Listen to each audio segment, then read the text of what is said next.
welcome to another edition of Songs of the Ozarks, a project of the Ozark Studies Institute and ongoing initiative of the Missouri State University Libraries.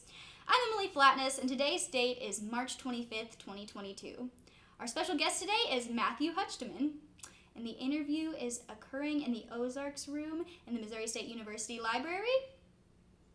Matthew Hutchman, thank you so much for meeting with me today. Thank you for having me. It's a pleasure to be here. Of course. So, first of all, are you an Ozarks native? Yes, I am. I've lived here my whole life, and my family has lived here since well before the 1940s. Awesome. So, what town did you grow up in? I grew up in Dadeville, Missouri, which is close to the Stockton Lake. Okay, and is that a very big town, small town? It's a very small town. I think we have around 230 people. In Dadeville, it's a very rural community. I only had 10 people in my graduating class. Wow. So, is there a big music scene there, or are you pretty much the only one? I am not the only one. No, there is a very big music scene in Dadeville, Missouri. Lots of bluegrass and country music as well. Awesome. So, is there a lot of jams that go on? There are several jams that go on just about any Thursday. You can find me jamming with Benita Sayer. She's a banjo player that I know that lives in Dadeville. We've been playing bluegrass together for a long time. Sweet. So, do any of your relatives or did any of your ancestors play?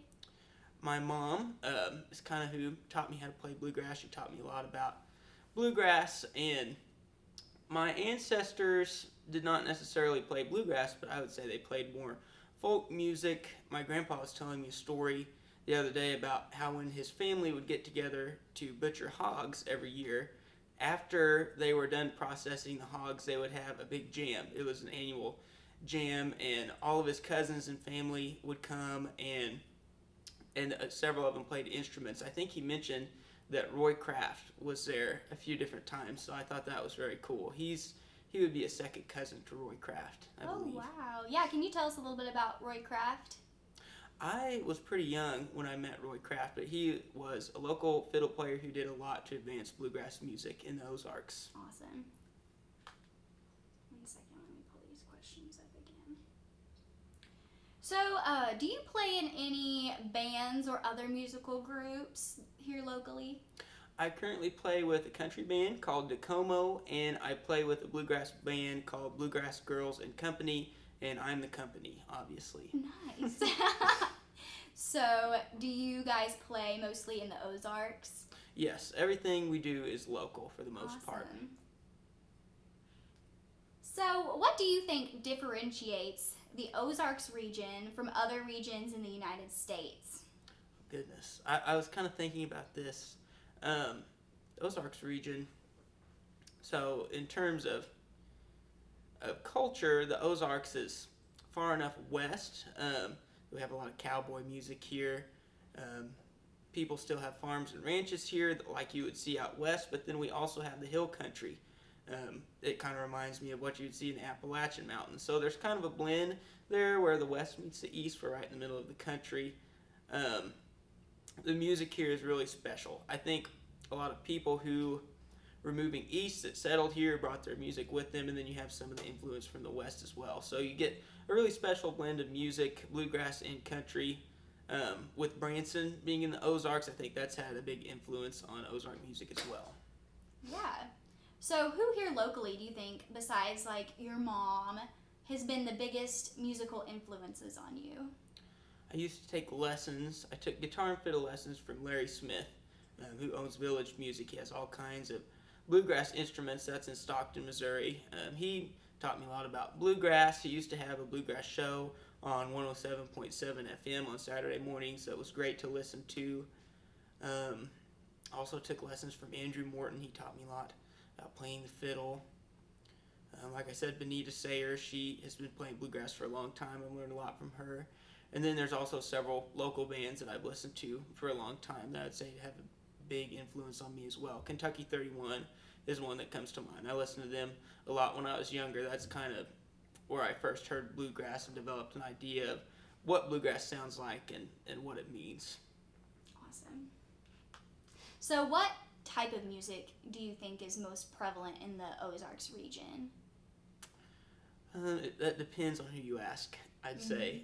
If you're listening to the radio, there's probably the most country radio stations, I would say. I prefer classic country. It's not as prevalent as it used to be, but the older generation, I would say, still listens to a lot of classic country music.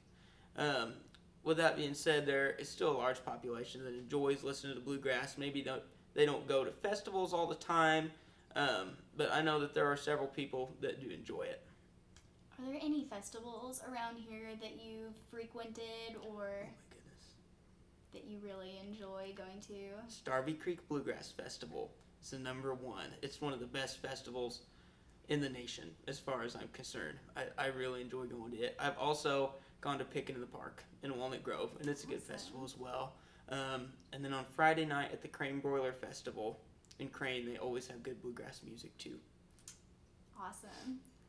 So, you grew up in a small town, you said.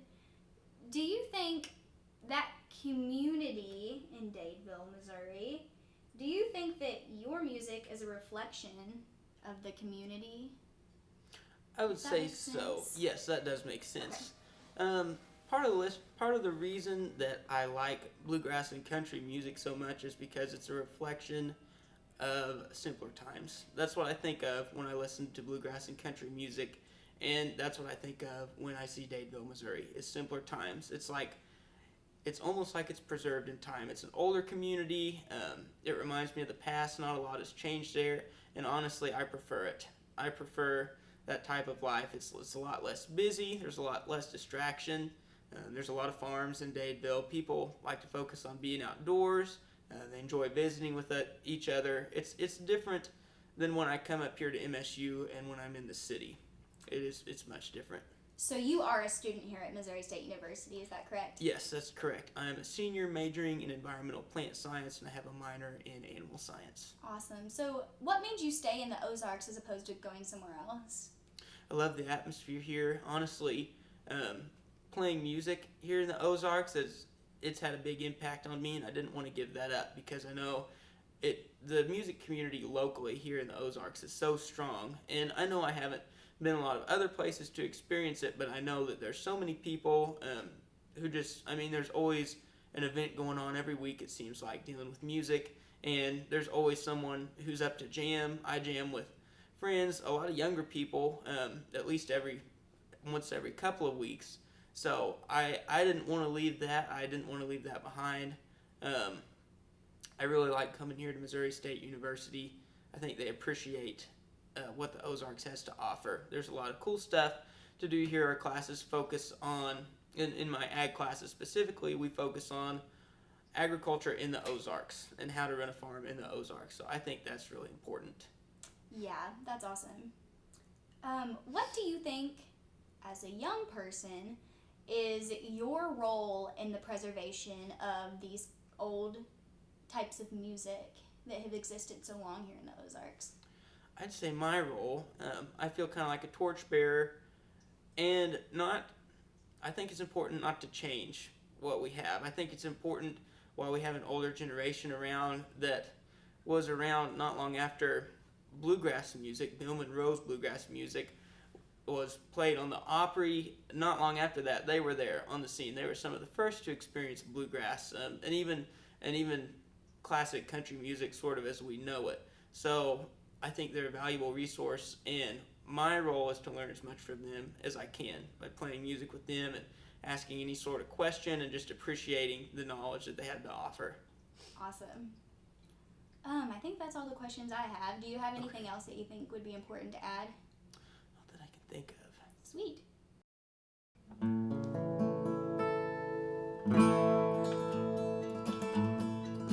It's been 10 long years since I left my home in the holler where I was born, where the cool fall nights make the wood smoke rise and the fox hunter blows his horn. I fell in love with a girl from the town. I thought that she would be true. I ran away to Charlottesville and worked in a sawmill or two. What have they done to the old home place? Why did they tear it down? And why did I leave the plow in the field and look for a job in the town? Well, my girl ran off with somebody else, and the terrorists took all my pay. And here I stand where the old home stood before they took it away. Now the geese fly south and the cold wind moans as I stand here and hang my head. I've lost my love, I've lost my home, and now I wish that I was dead. What have they done to the old home place? Why did they tear it down? And why did I leave the plow in the field and look for a job in the town? And why did I leave the plow in the field and look for a job in the town?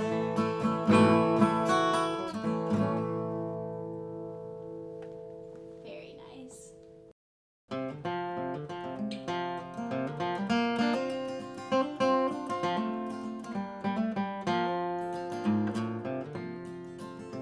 As Jacob was traveling, was weary one day, at night on a stone for a pillow did lay.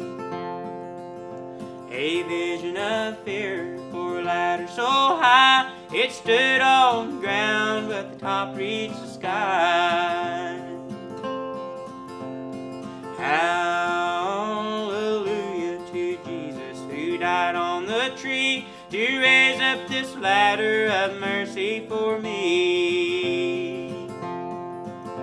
Press onward, climb upward, the top is in view. There's a crown of bright glory awaiting for you. This ladder was tall, but yet so well made, stood thousands of years and never decayed. It went from the heavens, it reeled and it rocked, but the angels, they guarded from bottom to top. Hallelujah to Jesus who died on the tree to raise up this ladder of mercy for me. Press onward, climb upward, the top is in view. There's a crown of bright glory awaiting for you. There's a crown of bright glory awaiting for you.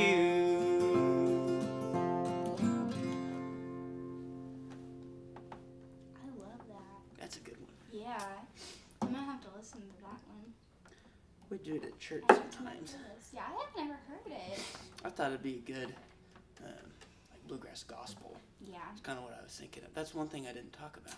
Different things that like bluegrass songs could mean, like what they could, and country songs too. Like they could be, there's like different types, different categories. There's happy songs that maybe you would dance to. There's sad songs that convey emotion. There's songs that tell a story, like a ballad or something. And country and bluegrass music both have all those different types of songs. But something in bluegrass music that's more common is to integrate gospel and bluegrass music together and to use bluegrass music as a form of praise or to tell a story from the Bible, like Jacob's vision. So that's kind of all I was thinking about. It was like the different that's awesome. types and varieties of songs. Yeah, I think even from my impression, I haven't been in other regions a lot, but here in the Ozarks, it seems like gospel bluegrass music is even more widespread than in other regions that play bluegrass music. Yes, like I agree. out east and stuff. Why do you think that is? I'd say it's because of our location in the Bible Belt, like you mentioned.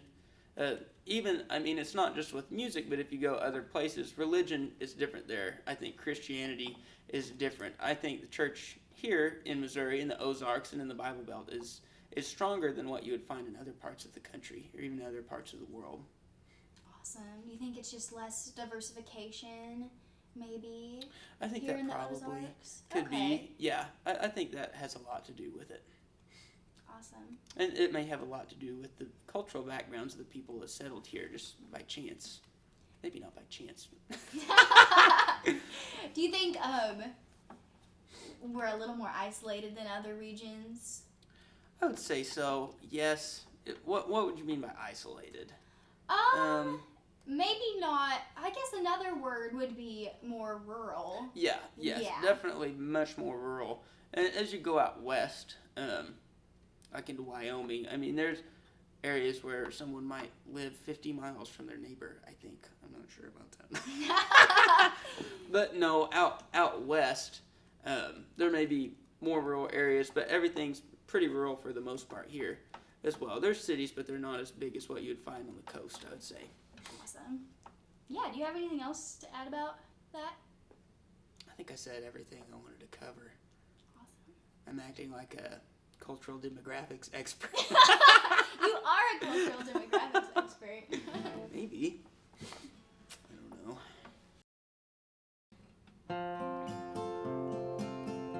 Wish I was down on some blue bayou. Bamboo cane stuck in the sand, but the road I'm on, it don't seem to go there. I'll just dream and keep on being the way I am. Wish I enjoyed what makes my living, did what I do with a willing hand. Some folks run, but that ain't like me. I'll just dream and keep on being the way I am. Way I am don't fit my shackles. Way I am reality.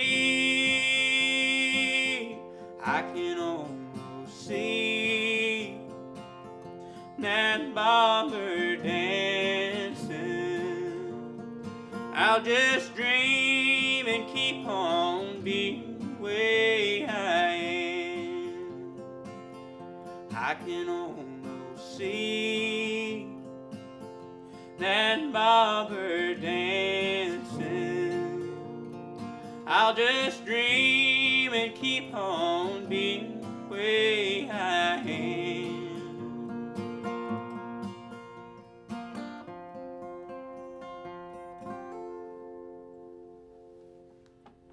So beautiful. Wow. Almost started singing. Oh, snap.